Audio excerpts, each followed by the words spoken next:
Ini adalah kisah yang menceritakan tentang dukun Dayak bernama Arai Sampit yang menantang Nyi Roro Kidul, Ratu Pantai Selatan untuk menguji kesaktiannya. Apa yang terjadi selanjutnya? Dan bagaimana nasib dukun tersebut? Mari kita simak kisah lengkapnya yang penuh misteri dan membuat kita merinding haru. Angin malam bertiup kencang di tepi sungai Kapuas, membawa bisikan-bisikan gaib dari hutan lebat Kalimantan. Seorang lelaki tua dengan tubuh penuh tato sakral duduk bersila di atas tikar rotan. Matanya terpejam, tangannya menggenggam segenggam tanah yang tercampur dengan bunga 7 rupa. Dia adalah Arai Sampit, seorang dukun sakti dari suku Dayak yang telah menguasai ilmu gaib selama puluhan tahun. Di hadapannya, beberapa murid duduk dengan penuh takzim. Salah satu dari mereka, seorang pemuda bernama Langkat, memberanikan diri bertanya, "Guru, apakah benar di selatan ada ratu yang menguasai lautan?" Arai Sampit membuka matanya yang berkilat seperti kilat di malam hari. Ia menghela napas panjang sebelum menjawab, "Nyi Roro Kidul, penguasa Laut Selatan. Dia bukan sekadar legenda. Dia ada, dan kekuatannya sangat besar." Para murid saling berpandangan, terkesima dengan jawaban gurunya. Langkat kembali bertanya, apakah kesaktiannya melebihi para leluhur Dayak? Guru Arai Sampit tersenyum tipis dan menatap langit malam yang dipenuhi bintang. "Belum ada yang tahu, tapi aku ingin mengetahuinya." Malam itu, Arai Sampit memutuskan untuk melakukan perjalanan besar. Ia akan pergi ke Laut Selatan dan menantang sang ratu, bukan untuk membuktikan siapa yang lebih hebat, melainkan untuk mengetahui siapa yang benar-benar menguasai dunia gaib Nusantara. Perjalanan ke pantai selatan bukanlah hal mudah. Arai Sampit harus melewati hutan lebat, menyeberangi lautan, dan menghadapi gangguan makhluk gaib yang berusaha menghalangi niatnya. Namun dengan kesaktiannya, ia berhasil tiba di pantai Parangtritis, tempat yang diyakini sebagai gerbang menuju istana Nyi Roro Kidul. Malam itu, langit tampak kelabu, ombak menggulung lebih besar dari biasanya. Arai Sampit berdiri di tepi pantai, memegang tongkat sakti yang berukir kepala naga. Ia menancapkan tongkatnya ke pasir, lalu mengucapkan mantra dalam bahasa Dayak kuno. "Jiwaku tak tertahan oleh lautan, tubuhku tak terkoyak oleh ombak. Jika kau ada, wahai Ratu Selatan, tunjukkan dirimu." Angin tiba-tiba bertiup kencang, pasir berterbangan, dan suara gemuruh menggema dari dalam lautan. Ombak yang sebelumnya tenang berubah menjadi dinding air setinggi pohon kelapa. Dari dalam ombak itu, muncul sosok wanita berbalut kain hijau, dengan mata yang bersinar seperti zamrud. Nyi Roro Kidul telah datang. Dengan suara yang menggema di seluruh pantai, ia berkata, "Siapa yang berani mengusikku di tempat ini?" Arai Sampit menatapnya tanpa gentar. "Aku datang bukan untuk merendahkan, tapi untuk mengukur kekuatan kita. Kau menguasai lautan, aku menguasai rimba. Siapa yang lebih sakti di antara kita?" Nyi Roro Kidul tersenyum tipis lalu melangkah mendekat. "Kesombongan manusia takkan membawanya kemana-mana, Arai Sampit. Tapi jika kau ingin menguji takdir, aku akan memberimu kesempatan." Tiba-tiba, langit semakin gelap, ombak semakin besar. Dari dasar lautan, muncul sosok-sosok gaib berbentuk manusia dengan wajah ikan. Mereka mengelilingi Arai Sampit, mengeluarkan suara mengerikan seperti erangan dari dunia lain. Namun, dengan sekali hentakan tongkatnya ke tanah, angin berputar mengelilinginya, menciptakan pusaran energi yang mengusir makhluk-makhluk itu. "Aku bukan orang sembarangan, Nyi. Jika kau ingin menguji kekuatanku, mari kita lakukan dengan cara yang adil." Nyi Roro Kidul mengangkat tangannya, dan dari belakangnya muncul ombak raksasa yang siap menelan pantai. "Baiklah, Arai Sampit, mari kita lihat siapa yang lebih berkuasa, kau atau aku." Ombak mulai bergerak, dan angin bertiup semakin kencang. Pertarungan besar antara dukun Dayak dan Ratu Laut Selatan akan segera dimulai. Arai Sampit memejamkan matanya, merasakan hembusan angin laut yang membawa hawa magis. Ia tahu, lawannya bukan makhluk gaib sembarangan. Nyi Roro Kidul adalah penguasa Laut Selatan, makhluk yang telah ada jauh sebelum nenek moyangnya lahir. Namun, Arai Sampit adalah dukun yang tidak mudah mundur. Ilmu warisan leluhur Dayak mengalir dalam darahnya. Ombak raksasa yang dipanggil Nyi Roro Kidul bergerak cepat, siap melahap tubuh Arai Sampit. Namun, dengan satu hentakan tongkatnya, ia menancapkan tongkat ke tanah, dan energi hijau menyelimuti tubuhnya, membentuk perisai gaib yang berpendar dalam gelap malam. Mantra pengendali rimba, wahai arwah leluhur, kuatkan pertahananku. Angin bertiup semakin kencang, dan dari dalam hutan jauh di belakangnya, suara gemuruh terdengar. Pepohonan bergerak seolah hidup, mengirimkan energi dari akar hingga ranting. Pasir-pasir di pantai mulai bergetar, dan dari dalam tanah, muncul sulur-sulur akar besar yang melingkar di sekeliling Arai Sampit. Saat ombak raksasa menyapu pantai, akar-akar itu bangkit seperti tombak-tombak raksasa, menghantam air dengan kekuatan dahsyat. Ombak terpecah, menghantam ke segala arah, namun tak menyentuh tubuh Arai Sampit. Nyi Roro Kidul tersenyum tipis. Kau punya ilmu yang menarik, katanya. Tapi, apakah kau bisa menghadapi kekuatan laut yang sesungguhnya? Dengan satu gerakan tangan, laut mulai mendidih, air berubah menjadi uap tebal yang memenuhi pantai, membuat pandangan menjadi kabur. Dari dalam kabut itu, muncul sosok-sosok aneh. Mereka adalah pasukan lelembut laut, makhluk bertubuh manusia namun bersisik ikan, dengan mata kosong dan mulut yang terus berbisik mantra kuno. Salah satu makhluk itu melompat ke arah Arai Sampit. Cakarnya panjang berusaha mencakar wajahnya. Dengan sigap, Arai Sampit mengibaskan tongkatnya, menciptakan gelombang energi yang menghantam makhluk itu hingga terpelanting. Namun semakin banyak yang datang, mengelilinginya dan berputar seperti badai bayangan. Arai Sampit menghela napas dalam, menutup matanya lalu mengucapkan mantra dalam bahasa Dayak kuno. Anak kayu, anak tanah, anak angin, datanglah dan berikan kekuatanmu kepadaku. Tiba-tiba, dari dalam tanah, muncul roh-roh penjaga hutan, siluman macan dahan, burung enggang raksasa, dan ular-ular berbisa yang membentuk formasi perlindungan. Macan dahan melompat ke arah pasukan lelembut, mencakar dan mengoyak tubuh mereka, sementara burung enggang mengepakkan sayapnya, menciptakan angin kencang yang menghempaskan makhluk-makhluk itu kembali ke laut. Di tengah pertarungan sengit itu, Nyi Roro Kidul tetap berdiri anggun, memperhatikan dengan tatapan tajam. Ia mengangkat tangannya sekali lagi. Kali ini, laut tidak hanya bergejolak, tetapi terbelah. Dalam celah laut yang terbuka, terlihat pemandangan yang mengerikan. Ribuan arwah tenggelam melayang-layang dalam kegelapan, tangan mereka terulur seolah meminta pertolongan. Suara ratapan terdengar bergema di udara. Arai Sampit menatap pemandangan itu dengan rahang mengeras. Ia tahu ini adalah bagian dari kekuatan Nyi Roro Kidul yang paling menakutkan, kemampuan untuk menarik jiwa manusia ke dalam laut dan membuat mereka tersesat selamanya. Kau sudah terlalu jauh, Ratu Laut, katanya. Nyi Roro Kidul tersenyum dingin. Belum, Arai Sampit. Pertarungan kita baru saja dimulai. Dari dalam celah laut yang terbuka, muncul sosok tinggi besar yang lebih mengerikan dari yang lain.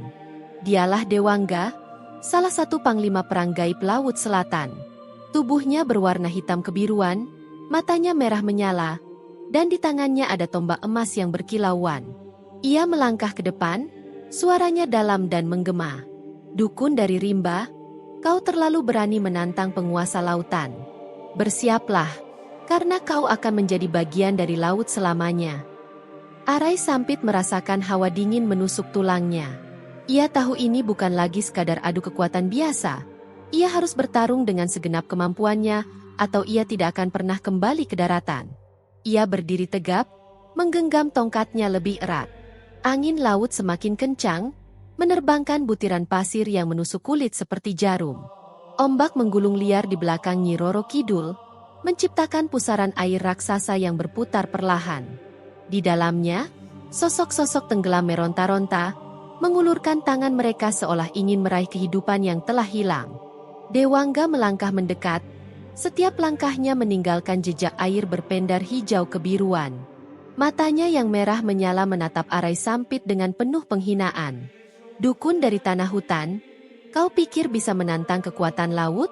Air akan mengikis batu, menenggelamkan gunung, dan menghapus jejak segala yang ada. Apa kau siap menghadapi kekuatan yang tak terbendung? Arai Sampit hanya tersenyum tipis.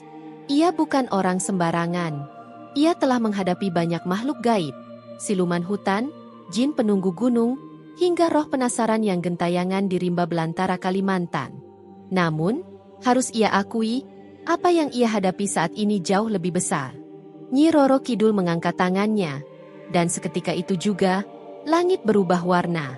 Bulan yang sebelumnya bersinar terang kini tertutup awan hitam, dan suara gemuruh terdengar dari kejauhan. Ombak mulai membentuk wujud tak biasa, seperti tangan raksasa yang siap meraih dan menghancurkan apapun di hadapannya. Arai Sampit menyadari bahwa ia tidak bisa membiarkan serangan itu mengenainya. Dengan cepat, ia mencabut tongkatnya dari pasir dan menghentakkannya ke tanah.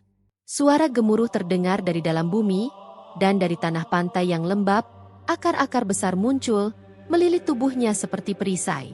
Perisai rimba, tumbuhkan pertahanan tak tergoyahkan.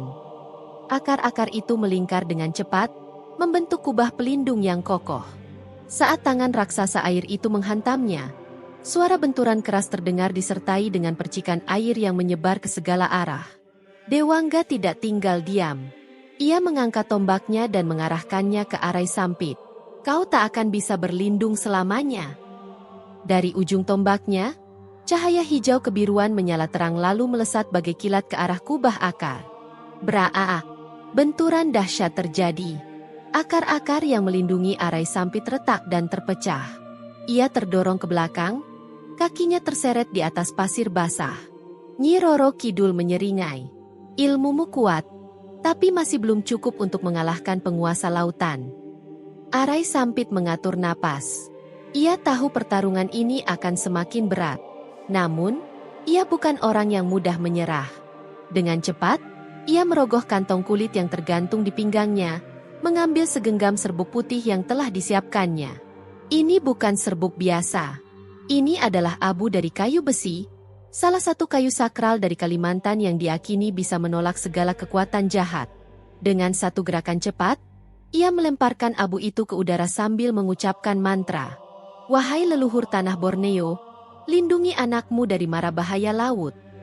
Abu itu berputar di udara, lalu berubah menjadi kabut putih yang menyelimuti tubuh Arai Sampit.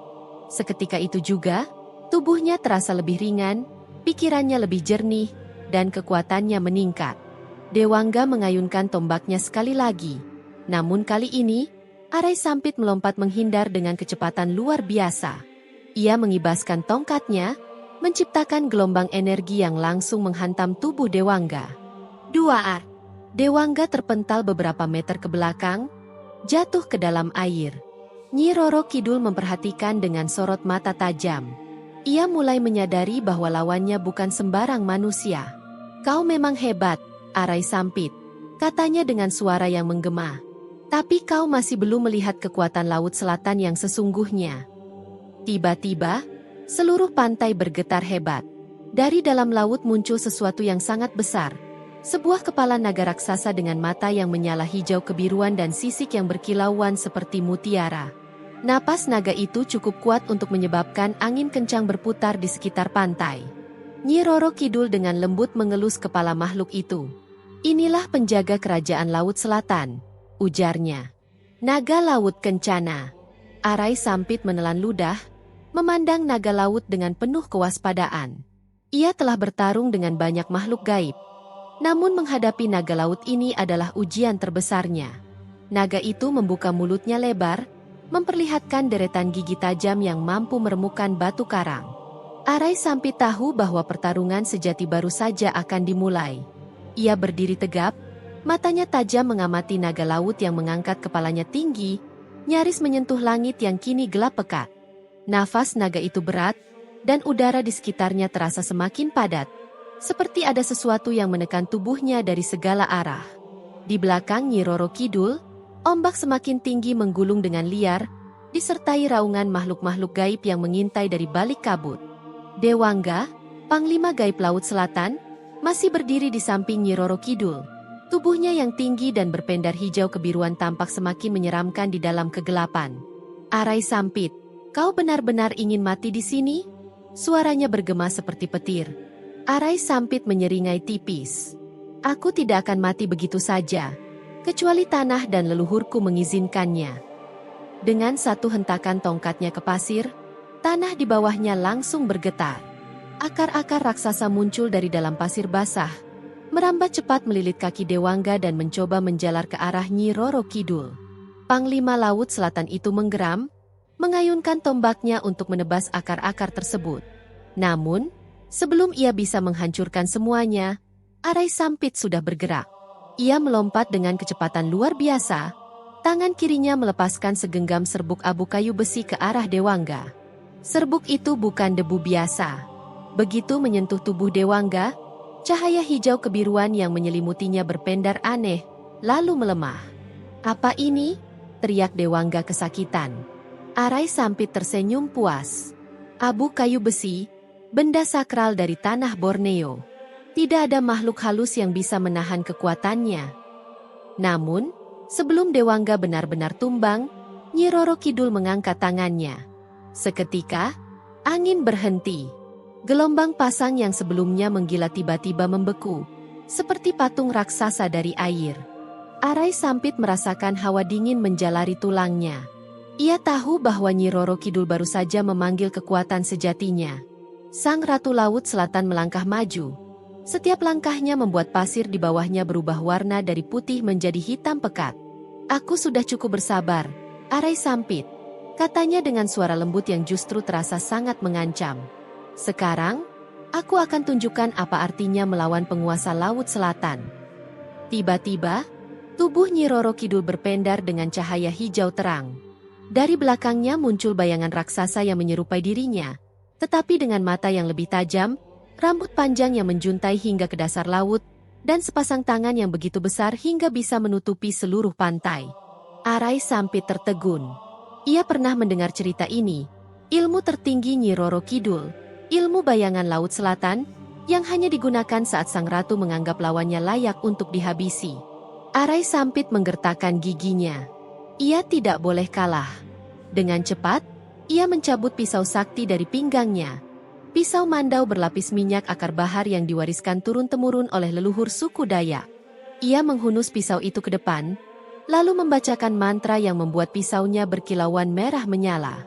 "Wahai roh nenek moyang, berikan aku kekuatan kalian." Pisau itu mulai bergetar, kemudian memancarkan kilatan cahaya merah yang langsung menembus kegelapan malam. Nyi Roro Kidul mengangkat satu tangannya. "Kau masih berani melawan, Arai Sampit?" Tanpa menjawab, Arai Sampit langsung menyerang dengan gerakan cepat, melompat ke arah bayangan raksasa. Nyi Roro Kidul mengayunkan pisau mandaunya dengan sekuat tenaga. Dua ar. Benturan dahsyat terjadi. Pasir beterbangan ke segala arah. Angin kencang berputar liar menciptakan badai kecil di tengah pantai. Arai Sampit terdorong ke belakang, tubuhnya menghantam tanah dengan keras. Ia merasakan sakit luar biasa di seluruh tubuhnya. Ilmu bayangan Laut Selatan terlalu kuat. Namun, ia tidak bisa menyerah. Ia harus mencoba lagi. Dengan sisa tenaga yang ada, ia berdiri. Namun, sebelum ia bisa melanjutkan serangan, bayangan raksasa itu bergerak. Tangan besarnya langsung menjerat tubuh Arai Sampit. Ia berusaha melawan, namun cengkraman itu terlalu kuat. Bayangan itu mulai menariknya ke arah laut. Arai Sampit meronta, mencoba melepaskan diri. Namun, Nyi Roro Kidul hanya tersenyum tipis. "Kau sudah kalah." Air mulai merambat ke tubuh Arai Sampit, seperti akar-akar gaib yang hendak menyeretnya ke dalam samudra. Ia mengerahkan seluruh kekuatannya untuk bertahan. Namun semakin ia berjuang, semakin kuat tarikan itu. Laut sedang menelannya, dan untuk pertama kalinya, Arai Sampit merasa ketakutan. Ia tidak bisa merasakan tanah di bawah kakinya lagi. Ia hanya bisa mendengar suara ombak dan bisikan samar dari arwah-arwah yang telah lama menjadi bagian dari Laut Selatan. "Jangan melawan, terimalah takdirmu, Arai Sampit." Arai Sampit meronta sekuat tenaga. Tubuhnya setengah tenggelam dalam cengkraman bayangan Laut Selatan. Air dingin merambat naik ke dadanya, lalu ke lehernya. Nafasnya mulai tersengal. Di atasnya, langit menghitam sepenuhnya. Tanpa bintang, tanpa bulan, hanya kegelapan. Nyi Roro Kidul berdiri di tepi pantai. Sosoknya terlihat begitu megah dalam kabut mistis. Arai Sampit merasakan tekanan yang luar biasa saat cengkraman bayangan raksasa semakin kuat. Tulangnya hampir remuk, tetapi ia tidak gentar. Dengan sisa kekuatannya, ia menggigit lidahnya dan membiarkan darah segar mengalir ke mulutnya. Darah itu bukan darah biasa, itu adalah darah leluhur Dayak, darah yang telah disumpah untuk menjaga kehormatan suku, bahkan jika harus berhadapan dengan penguasa dunia gaib. Dengan mulut terbuka, Arai Sampit meludahkan darah itu ke udara dan mengucapkan mantra kuno. Langit yang semula gelap tiba-tiba bergetar, diikuti dengan suara gendang perang Dayak yang menggema di seluruh pantai. Suara itu semakin keras, seperti ribuan prajurit gaib Dayak yang bersiap berperang. Dari dalam laut, sosok-sosok bercahaya muncul, para leluhur Dayak yang telah bersemayam di tanah Borneo selama ratusan tahun. Tubuh mereka bersinar merah keemasan, mata mereka menyala seperti bara api. Arai Sampit merasa kehadiran mereka dan tersenyum tipis. "Aku belum kalah," ujarnya. Dengan sisa kekuatannya, ia menghunus pisau mandau sakti dan mengayunkannya ke tangan bayangan raksasa yang mencengkeramnya.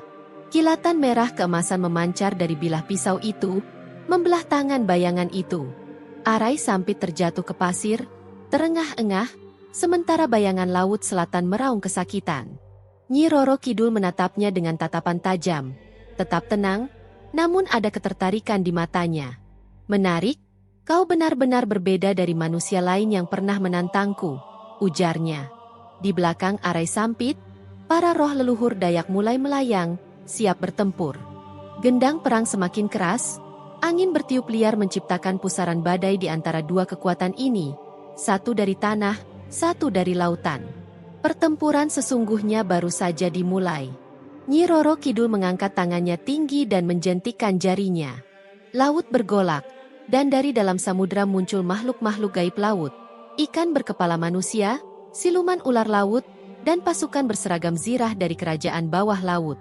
Tanpa rasa gentar, Arai Sampit berteriak, "Wahai leluhur tanah Borneo, waktunya kita bertarung." Pasukan roh Dayak langsung melesat maju, bertempur dengan pasukan Laut Selatan. Sosok bercahaya bertabrakan dengan makhluk-makhluk laut. Teriakan perang memenuhi udara, dan air laut berubah menjadi merah bercampur cahaya-cahaya gaib. Arai Sampit menyerang Nyi Roro Kidul, melompat tinggi dan mengayunkan mandau yang berpendar merah. Namun, Nyi Roro Kidul menghindar dengan gerakan anggun dan mengibaskan selendangnya, mendorong Arai Sampit mundur. Ia berputar di udara, menggunakan sihir angin untuk mendarat dengan sempurna. Nyi Roro Kidul tersenyum tipis. "Kau cepat belajar," gumamnya. Arai Sampit tidak membuang waktu. Dengan cepat, ia menghunuskan pisau mandaunya ke tanah, menciptakan retakan besar yang memisahkan pantai menjadi dua. Dari dalam retakan itu muncul lidah api suci, api leluhur Dayak yang tak bisa dipadamkan oleh air. Api itu mengejar Nyi Roro Kidul. Namun sang ratu mengangkat tangannya. Air laut membentuk tembok raksasa, dan api serta air berbenturan dengan keras, menciptakan ledakan uap panas yang menyelimuti seluruh pantai. Arai Sampit harus melindungi matanya dari uap tersebut. Ketika ia membuka matanya, Nyi Roro Kidul sudah berada tepat di hadapannya. Terlambat, dengan gerakan cepat, Nyi Roro Kidul menekan dadanya dengan dua jari. "Sudah cukup bermain-main, Arai Sampit," katanya. Tubuh Arai Sampit membeku, kekuatan luar biasa mengunci pergerakannya. Ia berusaha melawan, tetapi tubuhnya tidak bisa bergerak. Ia ingin membaca mantra, tetapi suaranya tercekat. Nyi Roro Kidul menatapnya dengan penuh wibawa. "Aku sudah memberimu kesempatan untuk mundur, tapi kau tetap memilih jalan ini," ujarnya, lalu perlahan mengangkat tangannya. Dari dalam laut, muncul ombak raksasa berwarna hitam. Di dalam ombak itu terlihat ribuan tangan gaib yang melambai-lambai, siap menarik Arai Sampit ke kedalaman laut yang tak berujung. Arai Sampit ingin berteriak, namun suara ombak menelan segalanya. Ia hanya bisa melihat air hitam itu datang dengan cepat, lalu semuanya menjadi gelap. Esok harinya, pantai Parangtritis kembali tenang. Tidak ada jejak pertempuran, tidak ada tanda-tanda kehadiran Nyi Roro Kidul atau Arai Sampit. Namun, Para nelayan yang datang pagi itu menemukan sebuah mandau sakti tertancap di tanah. Pisau itu masih berpendar redup, namun pemiliknya tidak pernah ditemukan. Arai Sampit, sang dukun sakti dari tanah Borneo, telah menjadi bagian dari Laut Selatan dan tidak akan pernah pulang. Pantai Parangtritis terasa sunyi. Laut berdebur pelan seolah menyimpan rahasia besar yang hanya diketahui oleh mereka yang hidup di dalamnya. Di tepi pantai, seorang nelayan tua melihat mandau sakti yang tertancap di pasir. Bilahnya masih berkilauan meski samar. Ia berjongkok, mengamati pisau itu dengan rasa ingin tahu. Dengan suara lirih, ia berbisik, "Dukun dari tanah Borneo, kau sudah pergi." Para nelayan yang melihat kejadian itu hanya bisa saling bertukar pandang. Tidak ada yang tahu pasti apa yang terjadi semalam, namun mereka merasakan aura aneh yang masih tersisa di udara, seperti jejak pertempuran antara dua kekuatan yang tak bisa dijelaskan dengan kata-kata. Seorang pemuda nelayan memberanikan diri bertanya, "Apa itu mandau, Pak?" Nelayan tua itu menghela napas panjang, menatap bilah sakti yang tertancap di pasir. Itu adalah senjata seorang dukun Dayak, dan jika senjata itu tertinggal di sini. Ia tidak melanjutkan kalimatnya, tetapi semua orang memahami maksudnya. Pemilik mandau itu sudah tiada, atau lebih tepatnya, telah menjadi bagian dari Laut Selatan. Jauh di kedalaman samudra, arus air bergerak perlahan melewati bebatuan raksasa yang diselimuti lumut. Dalam kegelapan dasar laut, sesosok bayangan tampak duduk bersila. Tubuhnya dikelilingi cahaya hijau kebiruan yang berpendar lembut. Matanya tertutup, wajahnya tampak tenang. Namun di balik ketenangan itu, ada sesuatu yang masih bergejolak. Itulah Arai Sampit, dukun sakti dari tanah Borneo. Dahulu, ia tak terkalahkan di daratan. Namun kini ia telah menjadi bagian dari kerajaan gaib Laut Selatan. Ia tidak mati, tetapi juga bukan lagi manusia. Dalam keheningan lautan, ia hanya bisa mendengar bisikan ombak yang tak pernah berhenti. Di hadapannya, berdiri sosok bermahkota hijau dengan sorot mata penuh arti. Nyi Roro Kidul, sang ratu Laut Selatan. Ia menatap Arai Sampit dengan senyum tipis. "Kau luar biasa, Arai Sampit," ujarnya lirih. "Tapi setiap kekuatan ada batasnya. Kau kalah di tempat yang bukan duniamu." Arai Sampit perlahan membuka matanya. Sorotnya yang dulu penuh kehidupan kini memantulkan semburat hijau, seperti lautan yang tak berujung. Dengan suara nyaris seperti bisikan, ia bertanya, "Aku masih bisa kembali, bukan?" Nyi Roro Kidul tersenyum. "Tidak, kau sudah menjadi bagian dari lautan ini. Sekarang, kau milikku." Kata-kata itu terasa seperti beban berat di dada Arai Sampit. Namun, jauh di dalam hatinya, ia tahu bahwa Ratu Laut tidak berbohong. Ia telah bertarung dengan segala yang ia miliki, mengerahkan seluruh ilmu yang diwariskan leluhurnya, tetapi tetap saja ia kalah. Dan bagi mereka yang menantang lautan, hanya ada satu akhir, mereka tidak akan pernah kembali. Di pantai Parangtritis, angin berhembus perlahan.